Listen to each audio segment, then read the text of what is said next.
জ্ঞানের উৎসসমূহ, sources of knowledge, philosophy semester ওয়ানের সেমিস্টার ওয়ান পরীক্ষার যে সিলেবাস, সেখানে লাস্ট টপিক বা চ্যাপ্টার জ্ঞানের উৎসসমূহ। এটা দেখো, জ্ঞেয় বস্তু সম্পর্কে জ্ঞান হচ্ছে, হ্যাঁ, কোনো বস্তু সম্পর্কে আমাদের জ্ঞান হচ্ছে, যার জ্ঞান হয় তাকে বলা হয় জ্ঞাতা, যিনি জানেন, নোয়ার। আর যা জানেন সেটা হচ্ছে জ্ঞেয় বস্তু, আর তার জ্ঞান লাভ হচ্ছে। এই জ্ঞানকে ঐতিহাসিক হেরোডোটাসের, তোমরা নাম শুনেছ, তা হেরোডোটাসের মতে যে একমাত্র শুভ হলো জ্ঞান, একমাত্র অশুভ হলো অজ্ঞান। অর্থাৎ পৃথিবীতে যে সব থেকে দামি জিনিস হচ্ছে জ্ঞান। হ্যাঁ, the only good is knowledge and only evil is ignorance. জ্ঞানকে গুরুত্ব দেওয়া হচ্ছে। এই প্রসঙ্গে জ্ঞান ও বিশ্বাস একটু বলে দিই। প্লেটোর মতে, প্লেটো তার থিওরিটিকাস গ্রন্থে বলেছেন যে জ্ঞান হবে অভ্রান্ত, হ্যাঁ, আর নিত্য। অর্থাৎ জ্ঞানের ক্ষেত্রে কোনো ভ্রান্তি থাকবে না, এবং জ্ঞান হবে নিত্য। জ্ঞান ও বিশ্বাসের একটু পার্থক্য আছে। জ্ঞান সর্বদা সত্য হবে, আর বিশ্বাস সত্য হতে পারে, মিথ্যাও হতে পারে। হ্যাঁ, Hospers an introduction to philosophical analysis গ্রন্থে জ্ঞানকে তিনভাবে, জ্ঞান শব্দের অর্থ হচ্ছে সঠিকভাবে জানা। হ্যাঁ, এখানে সঠিকভাবে জানা, জ্ঞেয় বস্তু, জ্ঞাতা। কি জানছেন এবং কে জানছেন।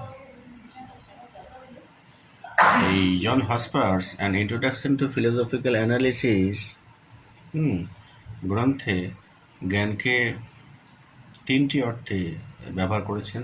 জানাকে, হ্যাঁ, পরিচিতি অর্থে, কর্মকৌশল অর্থে, আর বাচনিক অর্থে।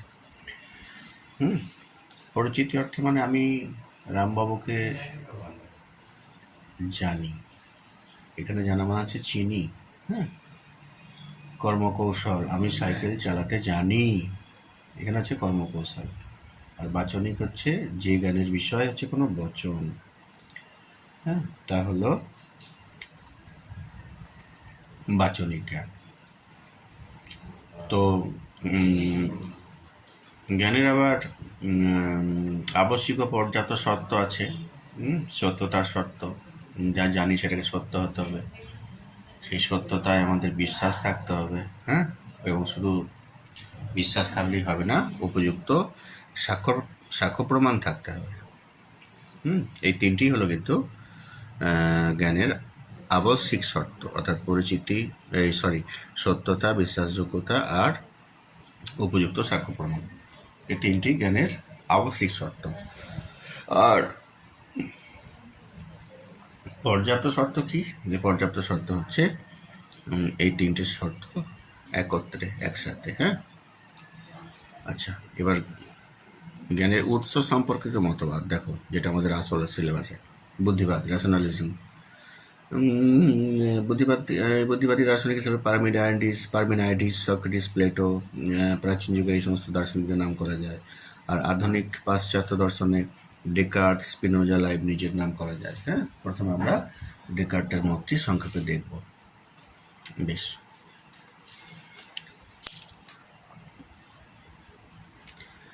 ডেকার্টের মতে জ্ঞানের মূল উপাদান হলো ধারণা।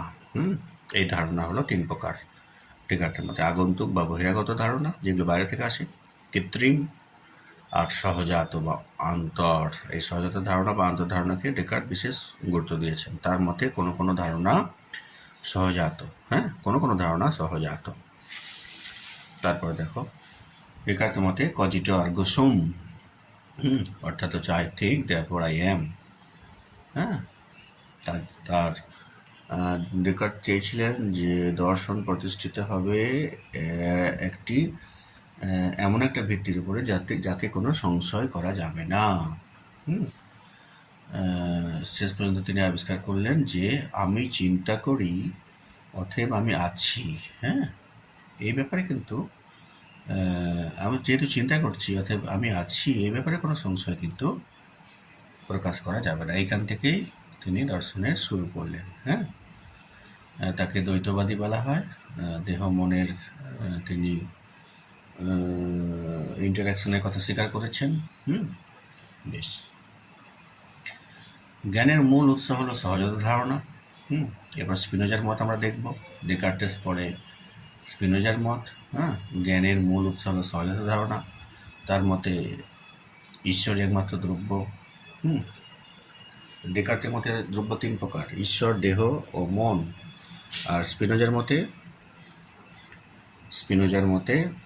স্পিনোজা হচ্ছেন সর্বেশ্বরবাদী তাকে বলা হয়। হ্যাঁ, তিনিও সহজাত ধারণার কথাই স্বীকার করেন, কিন্তু ঈশ্বরকেই একমাত্র দ্রব্য তিনি বলেন। হ্যাঁ, সব কিছুই ঈশ্বর তার মতে। ইনি হচ্ছেন অদ্বৈতবাদী। দ্রব্য সমান ঈশ্বর সমান প্রকৃতি, এটা হচ্ছে স্পিনোজারই মত।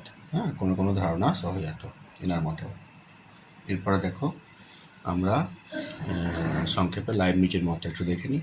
লাইবনিজের মতে কিন্তু সকল ধারণাই সহজাত, এই জন্য এনাকে চরমপন্থী বুদ্ধিবাদী বলা হয়। ডেকার্ট, স্পিনোজা দুজনাই কিন্তু নরমপন্থী বুদ্ধিবাদী, কিন্তু লাইবনিজ কিন্তু চরমপন্থী বুদ্ধিবাদী।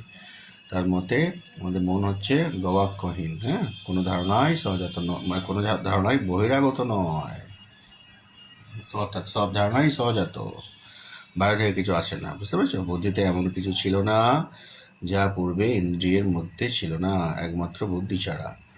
হ্যাঁ, দ্রব্য জগতের মূল উপাদান। তিনি এই ঈশ্বরকে সর্বশ্রেষ্ঠ মোনাড বলেছেন। হ্যাঁ, তাকে বহিত্ববাদী বলা হয়। এই দ্রব্য হলো জগতের মূল উপাদান। এই দ্রব্যকে তিনি মনাড বলেছেন। এই মনাডগুলি সরল, অবিভাজ্য, অংশহীন, এবং ঈশ্বরই হলেন সর্বশ্রেষ্ঠ মনাড। তাকে বহুত্ববাদী বলা হয়। বুঝতে পেরেছ? তার মতে দ্রব্য বহু। এই বুদ্ধিবাদের পরে আমরা অভিজ্ঞতাবাদ একটু আলোচনা করছি। এমপ্রিসিজম। প্রথমে লকের মত। সহজাত ধারণা তিনি খণ্ডন করেছেন। মন হলো অলিখিত সাদা কাগজের মতো। হ্যাঁ, আর সংবেদন ও অন্তর্দর্শনের সাহায্যে জ্ঞান লাভ হয়। তার মতকে বলা হয় প্রতিরূপী বস্তুবাদ, অর্থাৎ লকের মতে জ্ঞেয় বস্তুর প্রতিরূপ।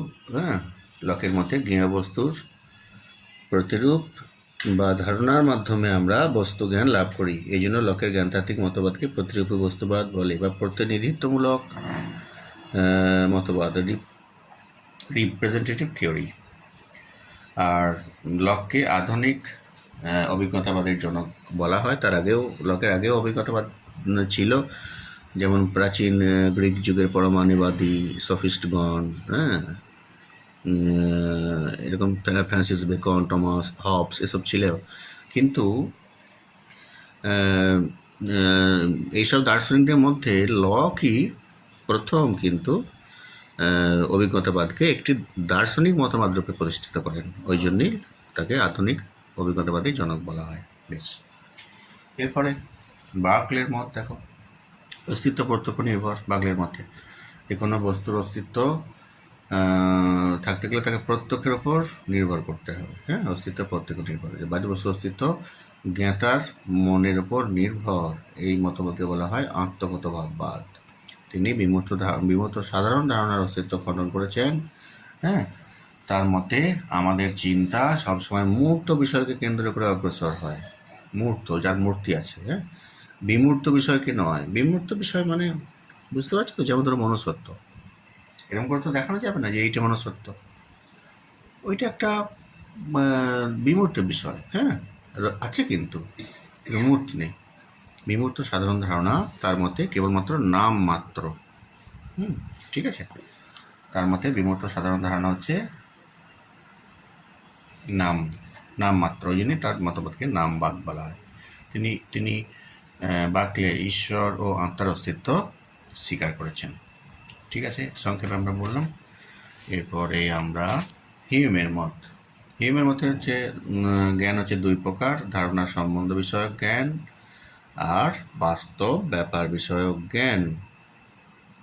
ঠিক আছে, হিউমের মতে জ্ঞান হচ্ছে দুই প্রকার। একটা ধারণা সম্বন্ধ বিষয়ক জ্ঞান, রিলেশন অফ আইডিয়া, আর একটা হচ্ছে বাস্তব ব্যাপার সংক্রান্ত জ্ঞান, ম্যাটার্স অফ ফ্যাক্ট। যাই হোক, তো এই ধারণা সম্বন্ধ বিষয়ক জ্ঞান হচ্ছে বুদ্ধি নির্ভর। 2 আর 2 4, যেমন 2 আর 2 4 এরকম, অর্থাৎ গণিতের, জ্যামিতির, যুক্তিবিজ্ঞানের যে জ্ঞানগুলো, এগুলো হচ্ছে হিউমের মতে ধারণার সম্বন্ধ বিষয়ক জ্ঞান। আর আরেকটা হচ্ছে বাস্তব ব্যাপার বিষয়ক জ্ঞান। এটা হচ্ছে অভিজ্ঞতা লব্ধ। যেমন সূর্য পশ্চিমে অস্ত যায়, এটাকে তিনি আপত্তিক বা সম্ভাব্য বলছেন। অভিজ্ঞতা নির্ভর বলে তিনি কিন্তু এই বাস্তব ব্যাপার বিষয়ক জ্ঞানকে নিশ্চিত বলছেন না, আপত্তিক ও সম্ভাব্য বলছেন। তার মতকে সংশয়বাদ বলা হয়। তিনি নিজেকে বলেছেন যে তিনি একজন সংশয়বাদী। কোনো জ্ঞান সুনিশ্চিতভাবে সত্য বা মিথ্যা এই কথা বলা যায় না। সংশয়টা তিনি এই বুদ্ধি নির্ভর জ্ঞানের ক্ষেত্রে প্রয়োগ করেননি, অর্থাৎ ধারণা সম্বন্ধ বিষয়ক জ্ঞানের ক্ষেত্রে করেননি। বাস্তব ব্যাপার বিষয়ক সংক্রান্ত কিন্তু জ্ঞানের ক্ষেত্রে তিনি এই সংশয়বাদটা প্রয়োগ করেছেন। বাস্তব ব্যাপার বিষয়ক জ্ঞানের ক্ষেত্রে। তো এটা বললাম, ঈশ্বর জড়দ্রব্য আত্মা তিনি স্বীকার করেন না। তার মতে অধিবিদ্যার জ্ঞানও অর্থহীন। তাকে বলা হয় একজন নরমপন্থী বুদ্ধিবাদী। এই নরমপন্থী অভিজ্ঞতাবাদী। নরমপন্থী কেন না, অভিজ্ঞতাবাদী হয়েও দেখো এই বুদ্ধি নির্ভর জ্ঞানের কথা তিনি বলছেন। ওই জন্যই নরমপন্থী অভিজ্ঞতাবাদী। আসলে লক, বাকলে, হিউম তিনজনই কিন্তু তিনজন দার্শনিকই নরমপন্থী অভিজ্ঞতাবাদী। আর ওদিকে ডেকার্ট, বুদ্ধিবাদীদের মধ্যে ডেকার্ট ও স্পিনোজা নরমপন্থী বুদ্ধিবাদী এবং লাইবনিজ হচ্ছেন চরমপন্থী বুদ্ধিবাদী। আর চরমপন্থী অভিজ্ঞতাবাদী হচ্ছেন মিল। যাই হোক, বুদ্ধিবাদ ও অভিজ্ঞতাবাদের পার্থক্যটা তোমরা একটু বই থেকে দেখে নিও। ঠিক আছে। আর এই চ্যাপ্টারটি অনেক প্রশ্ন আছে, তোমরা একটু পড়ো, বিদ্যালয়ের ক্লাসগুলো করবে। ঠিক আছে। আর পড়াশোনা ভালো করে করো, পরীক্ষা তোমাদের ভালো হোক। এরপরে আমি একটা MCQ করবো মোটামুটি, তাহলে সেমিস্টার 1টা কমপ্লিট হয়ে যাবে। ঠিক আছে, ভালো থাকবে তোমরা। আমি খুব সংক্ষেপে এই মতবাদগুলো তোমাদের জন্য আলোচনা করলাম। তোমরা একটু ভিডিওগুলো দেখো আর সাথে সাথে একটু বইগুলো পড়বে। ঠিক আছে, রাখছি তাহলে। ভালো থাকবে।